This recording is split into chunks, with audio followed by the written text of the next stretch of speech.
প্রথম জোয়ারে সুন্দরবনের নদীতে এরকমের প্রচুর পরিমাণে ভাটা পার্শে মাছ পাওয়া যায়। এরা মূলত নদীর চরে যে বালু আছে সেই বালু খাইতে আসে। হাসিফ, আমরা একটু দৌড় দিই। দেখেন দর্শক কি পরিমাণে মাছ, আমি ক্যামেরায় কত দূর দেখাইতে পারতেছি জানি না, তবে দেখেন হয়তো আমার ক্যামেরার লেন্সে আপনাদেরকে ওই রকমের দেখাইতে পারতেছি না, তবে মাছ কিন্তু খইর মতো সেটতে আছে। সুন্দরবনের নদী থেকে ধরা মৌকাটালি, গলদা চিংড়ি, গোদা কাটালি, নানা প্রজাতির চিংড়ি মাছ সুন্দরবনের নদী চরে যে গর্ত আছে সেই গর্ত থেকে আমরা ধরলাম। নদীতে কেবল জোয়ার শুরু, প্রচুর পরিমাণে ভাটা মাছ, হাজার হাজার ভাটা মাছ দৌড়াইতেছে। আমরা সেই মাছ ধরার জন্য জাকি জাল দিয়ে চেষ্টা করতেছি, যদিও এই ভাটা বা পার্শে মাছ জাকি জাল দিয়ে ধরা এতটা সহজ না, তবে আমরা চেষ্টা করতেছি। প্রথম জোয়ারে সুন্দরবনের নদীতে এরকমের প্রচুর পরিমাণে ভাটা পার্শে মাছ পাওয়া যায়। এরা মূলত নদীর চরে যে বালু আছে সেই বালু খাইতে আসে। হাসিফ, এখানে লক্ষ লক্ষ ভাটা দৌড়াইতেছে, কিন্তু গাছ দেখতে দৌড়াইতে হবে, গাছ থাকতে পারে। আমরা একটু দৌড় দিই। দেখেন দর্শক কি পরিমাণে মাছ, আমি ক্যামেরায় কত দূর দেখাইতে পারতেছি জানি না, তবে দেখেন হয়তো আমার ক্যামেরার লেন্সে আপনাদেরকে ওই রকমের দেখাইতে পারতেছি না, তবে মাছ কিন্তু খইর মতো সেটতে আছে, খইর মতো দৌড়াইতেছে মাছ, হাজার হাজার মাছ, লক্ষ লক্ষ মাছ। তবে পানির দিয়ে দৌড়ে যাওয়া যাবে না, ওই যে উফরিক দিয়ে না, এটা বালি খাইতে আয়, পাইতে যাইয়ে খাওয়াতে তৈবে। এবার অন্য টেকনিক অবলম্বন করতে হইবে। হ্যাঁ, ওই যে ওটা কি ভাটা না পালসা, এত মাছ কিন্তু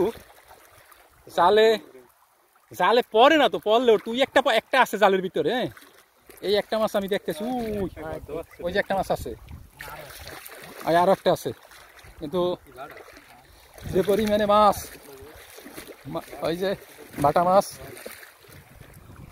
প্রচুর পরিমাণে মাছ। নদীতে জোয়ার শুরু হয়েছে, এটা বলে আগ জোয়ার জেলেদের ভাষায়, অর্থাৎ জোয়ারের শুরু।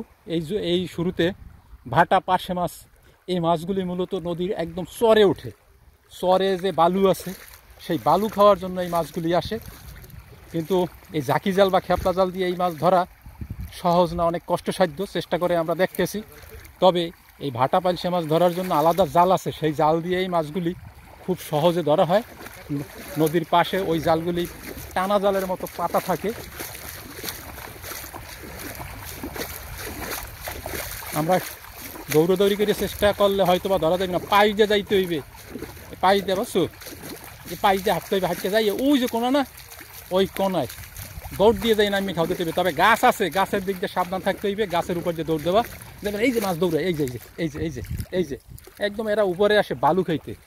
এই অংশ যদি একটু দেখাই, দেখেন গাছের গোড়া, সব গাছের গোড়া, এই যে সামনে ওই অংশ না, আর একটু সামনে, বা এদিকে আবার এই যে পায়ের নিচে দেখেন নদীতে মাছ ধরছে।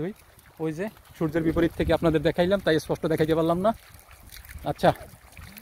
আচ্ছা সামনের দিকে, হ্যাঁ, এই জায়গায় কি আছে,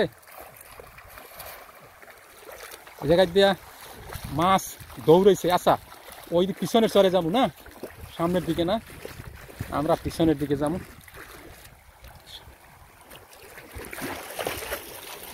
মাছ হচ্ছে অনেক। ও ওই যে একটা বড় কাটালি চিংড়ি, এই পেশে গুড দেয় না, সেই পেশে আগু তো ফাইন। এক খায় অনেকগুলো মাছ উঠলো। কি পিছনে কি ওমর কি? আমরা আছি সুন্দরবনের নদী চরে জাকি জাল দিয়ে মাছ ধরতেছি। সুন্দরবনের নদী থেকে ধরা মৌকাটালি, গলদা চিংড়ি, গোদা কাটালি, নানা প্রজাতির চিংড়ি মাছ সুন্দরবনের নদী চরে যে গর্ত আছে সেই গর্ত থেকে আমরা ধরলাম। অনেক বড় সাইজের পালসে মাছ। পানি লাগবে।